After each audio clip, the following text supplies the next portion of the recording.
Նախ ներկայանամ, ես Հովհաննես Շամրիկյան, ներկայացնում եմ Երևանի պետական համալսարանը, միջազգային հարաբերությունների ֆակուլտետ, քաղաքագիտություն 3-րդ կուրս։ Կներեք, բայց պիտի հարցս կարդամ։ Պարոն Փաշինյան, ինչ եք կարծում, եթե կարողանայիք վերադառնալ 2018 թվական, իմանալով հանդերձ Հայաստանի Հանրապետության ներկայիս իրավիճակը,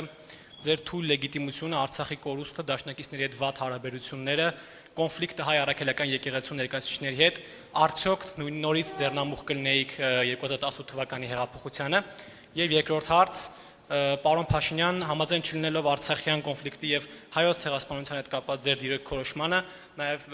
իրական Հայաստանի գաղափարին, հետաքրքրվում եմ, արդյոք ուսանող Նիկոլ Փաշինյանը, որը ինպես եղել է ուսանող Երևանի պետական համալսարանում, իր ուսանողական շրջանում ունեցել է նույն կարծիքը, որը նա ունի 2020 թվականի աղետից հետո։ Շնորհակալություն։ Ես հիմա ունենայի այն կարծիքները, ինչ որ ունեմ ուսանող շրջան, ունեցել եմ ուսանողական շրջանում, այդ կնշանակեր առնվազն, որ իմ աշխարհայացքը եւ մտահորիզոնը չի զարգացել, որովհետեւ դա կնշանակեր, որ ես մնացել եմ 3-րդ կուրսում կամ չնայած ես մնացել եմ 5-րդ կուրսում, հարցը դա չի, բայց նաեւ մտահորիզոնի առումով չէ, չնայած էդ էլ ասեմ, չեմ մնացել 5-րդ, ավարտել եմ 5-րդ կուրսը, պետական քննությունները չեմ հասնել, որովհետեւ հեռացվել եմ, էդ էլ պարզաբան է, չեմ մնացել 5-րդ կուրսում, ոնց կարա տենց բանը լինի, գիտեք, դուք ուզում եք, որ 2045 թվականին ճշգրիտ մտածեք այնպես եւ աշխարհը ընկալեք այնպես, ինչպես այսօր եք ընկալում, ես առնվազն ձեր ընտրությունն է, ձեր որոշումն է, ես չեմ կարող,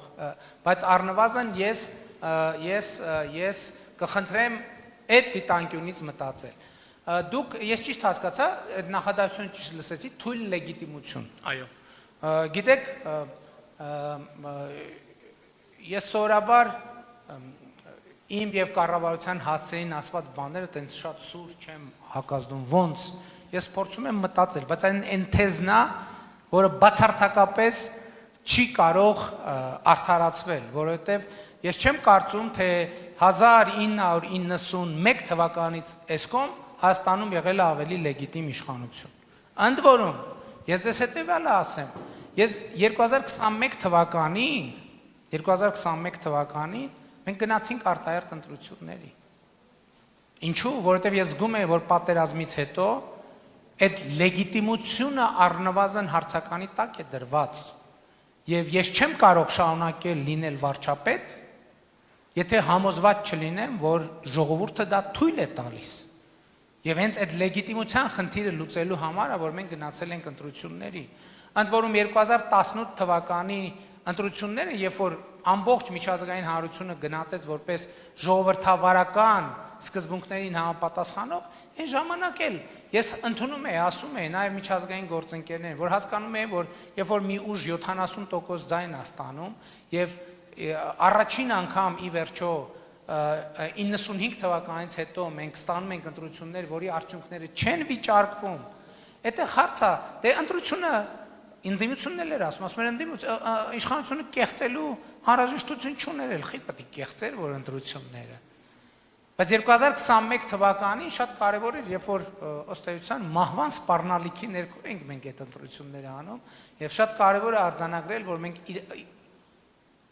ի վիճակի եղանք անցկացնել ընտրություններ, որ ողջ միջազգային հանրության կողմից ընդունվեց որպես ժողովրդավարական, ազատ, մրցակցային, իհարկե ատելության խոսքի հետ կապված խնդիր։ Հիմա 2018 թվական վերադառնալով, գիտեք, ես գուցե մի քիչ ասած ես չափազանց հնչի, հիմա ավելի հաճախ, բայց ես 2020 թվականից հետո, պատերազմից հետո շատ երկար ժամանակ ամեն օր վերադարձել եմ 2018 թվական, ամեն օր, կհավատաք թե չեք հավատա, ամեն օր ես արթնացել եմ, երբ որ ես արթնացել եմ, սկսած 2020, ավելին ասեմ, երբ որ իրավիճակը սրվում էր 2020 թվականի սեպտեմբերի 27-ից հետո, ավելի շատ նոյեմբերի 9-ից հետո, ես ամեն օր վերադարձել եմ 2018 թվական։ Եվ այդ կետից փորձել եմ էլի հասնել այդ նույն կետը, այսօր էլ ժամանակ առ ժամանակ ես վերադառնում եմ, եւ այստեղ խնդիրն ինչ է, այդ կշեռքի հարցը իրականում կարևոր է։ Կշերքի հարցը շատ կարևոր է, որովհետև ես ուզում եմ ասել հետևյալը, որ եթե իմ թեզը ճիշտ է, այն որ այդ կշերքի հետ կապված թեզը ճիշտ է, ես գիտեք ինչ եմ հասկացել, ինչ եմ արձանագրում, որ մենք կշերքի այս մյուս նժարի հայրենիքից մի մաս կորցրել ենք 44 օրյա պատերազմի արդյունքում, բայց ձեռք ենք բերել պետություն,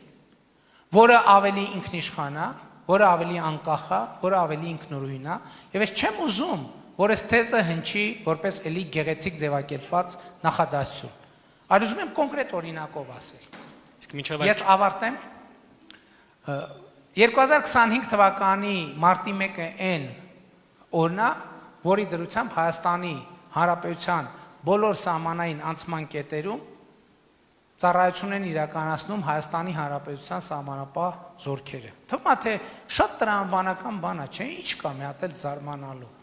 որ մի հատ էլ գլուխ են գովում։ Անկախ պետություն է, բնականաբար մեր սահմանին պետքա կանգնի մեր սահմանապահները։ Այդ որոշումը ես եմ կայացրել,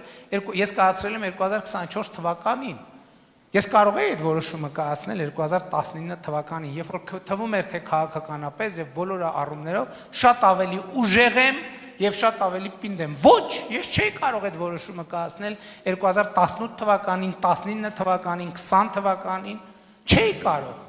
չէի կարող պարզապես։ Մտածելը նույնիսկ շատ դժվար էր, որ կարա այդպիսի բան տեղի ունենա։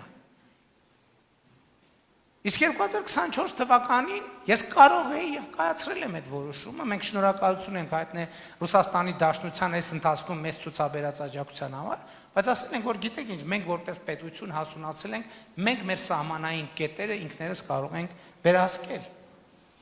Եվ իմ կարծիքով իրական Հայաստանի գաղափարախոսությունը գիտեք ինչի մասին է։ 2018 թվականից մեր կարևորագույն թեզերից, իմ կարևորագույն թեզերից մեկը եղել է հետևյալը, դա ստուգելի փաստ է, որ մեր մեծագույն առաքելությունը հետևյալն է, Հայաստանը դուրս դնել մեր պատմական ցիկլերից, որն այդ պատմական ցիկլը, երբ որ կայսրությունների փլուզման համատեքստում մենք ստանում ենք պետականություն, կայսրությունների կոնսոլիդացման process-ում մենք կորցնում ենք պետականությունը։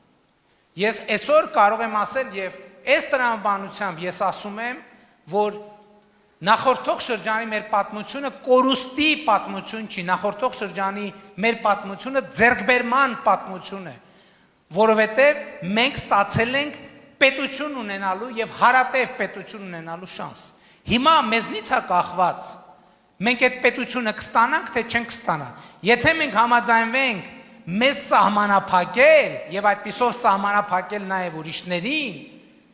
մենք կունենանք հարատև պետություն, որը կկարողանանք շանս կունենանք սերնդեսերունդ փոխանցել։ Եթե ոչ, մենք հիմա, հետո չէ, մեր պետականությունը կկորցնենք եւ հետեւաբար ձեր հարցի պատասխանն է, ես այս 2018 թվականին այսքան համոզված չէի, ինչքան այսօր եմ համոզված։